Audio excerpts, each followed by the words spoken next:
based on the popular vote at least, has left more than half of voters feeling disappointed, many people feeling fearful about the future.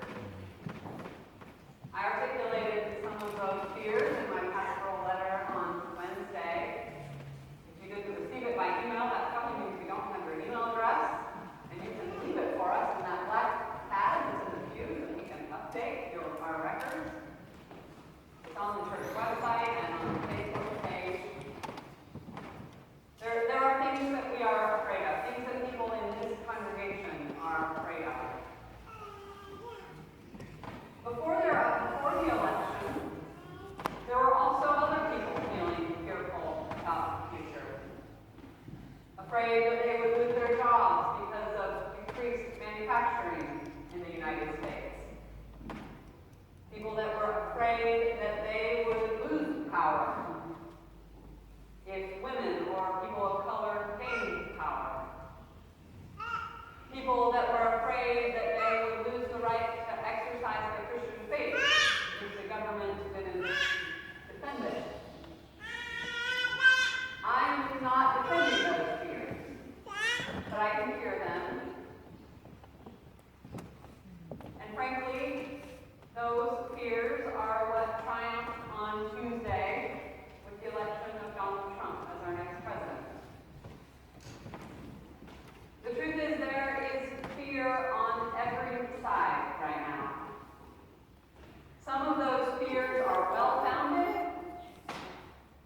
others are not. But here's the thing. It's difficult to reason with somebody who is afraid. It's difficult to reason with somebody who is afraid. And I think this is one of the reasons why fear is the enemy of faith. Fear makes us unable to see the truth, and it makes us unable to see beyond our very limited selves. This week, our assigned reading in the lectionary takes us to the prophet Isaiah, another prophet in Israel's history. And I think Isaiah, the story of Isaiah's call that we read today, might have something to say to us about our fears. Isaiah lived in the southern kingdom. Remember last week I told you that after David's son Solomon died, Israel was actually divided, and there were two kingdoms, the northern kingdom and the southern kingdom. The southern kingdom is called Judah. Isaiah lived in the southern kingdom. Now you remember Jonah was called to go to enemy territory, to Nineveh to preach. Isaiah's call was different. He wasn't called to go to the enemy.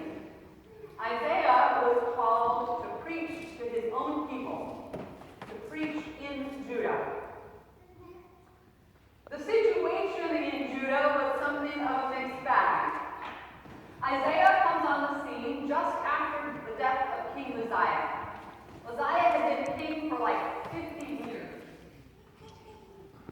A time of leadership transition in Judah. Judah was more secure than the northern kingdom. They didn't have quite the same level of threat from Assyria. But that huge empire was still just to their east. The countryside in Judah was being pillaged by Assyria. There had been several incursions into Judah.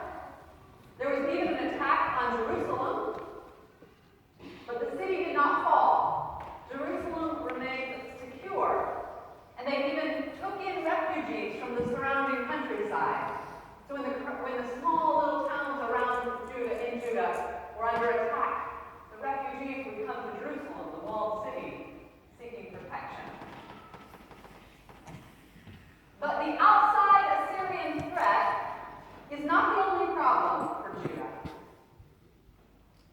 The people of Judah have mixed worship of Yahweh with the worship of foreign gods. They put on big religious shows, but they do not keep God's command to care for the widow and the orphan, or to do justice for the oppressed. The rich in Judah engorge themselves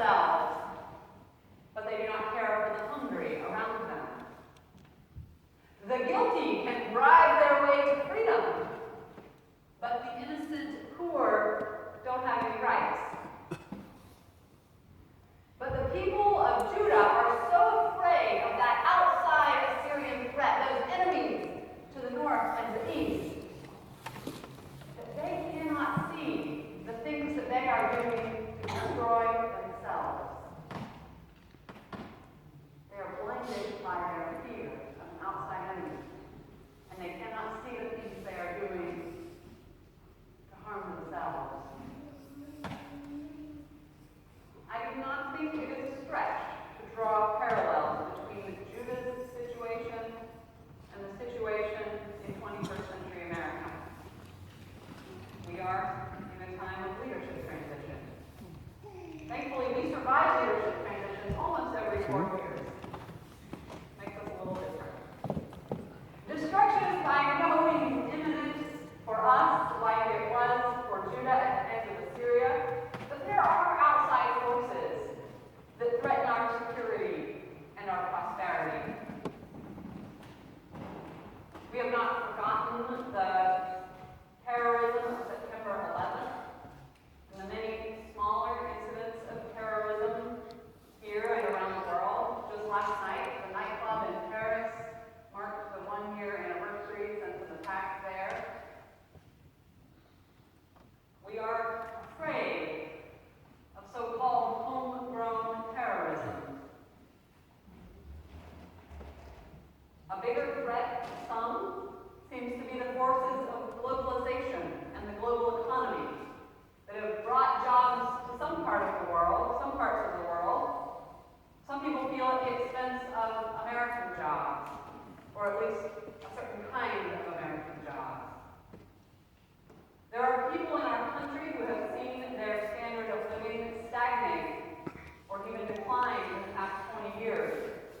They don't feel optimistic about their future. These are some of the forces, the outside forces, that have stoked the fears of white, working-class Americans. However, I can also see ways that we are inflicting harm upon ourselves as a country. Religious adherence in the United States is on the decline overall.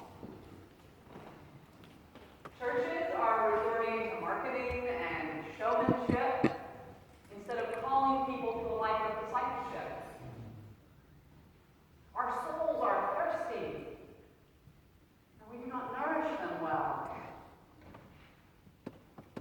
We also inflict harm on ourselves when we turn from the ways of justice and loving kindness, when we fail to confront systemic racism, when we overlook injustice in the criminal justice system, when we denigrate immigrants or Muslims and other minorities. That's why I'm proud to participate in things like the Lowell service this afternoon, because we can celebrate the minority faiths and people in our community.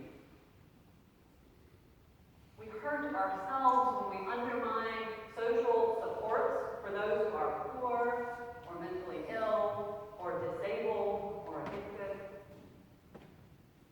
Some of you even bear the wounds of these internal struggles. You long to see them healed.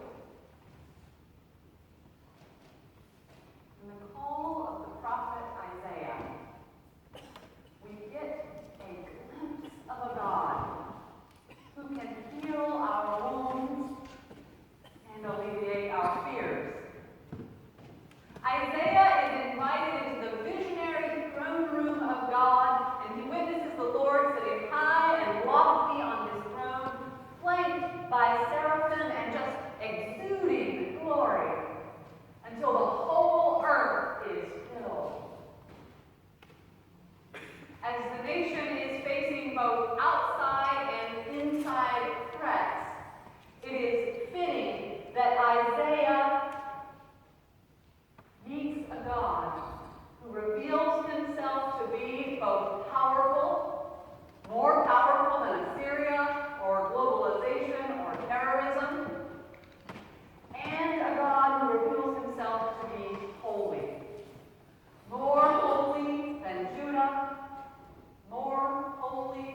United States of America. Power and holiness are complementary attributes of our God. They go together, hand in hand. They are who God is. When we are afraid,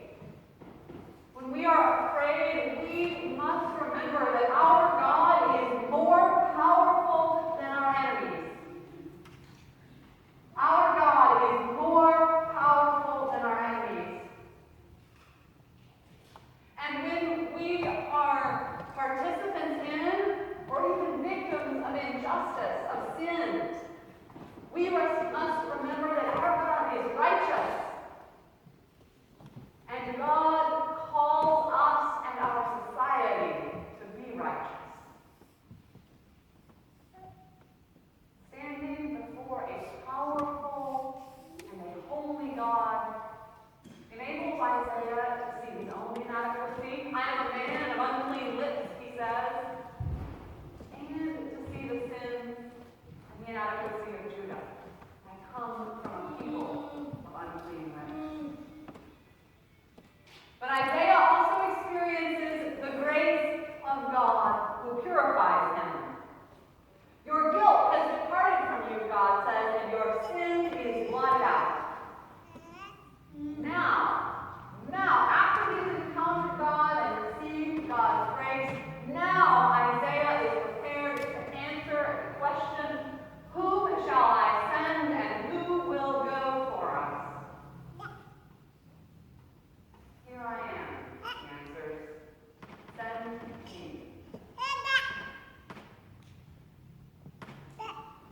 Church, we are in a time of transition. There are real outside threats to our national well-being. There are also real problems of justice at home. It seems sometimes that either could destroy us.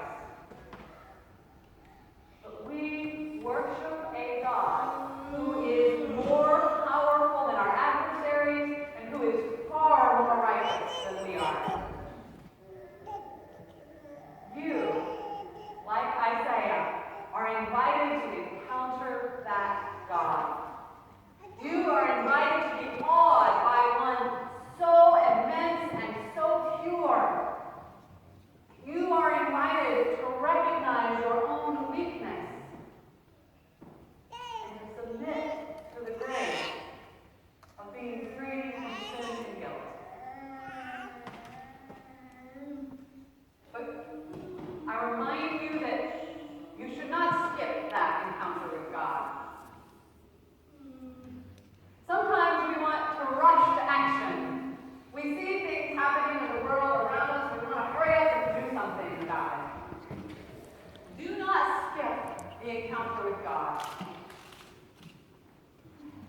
Your faithful action is dependent on a right relationship with God.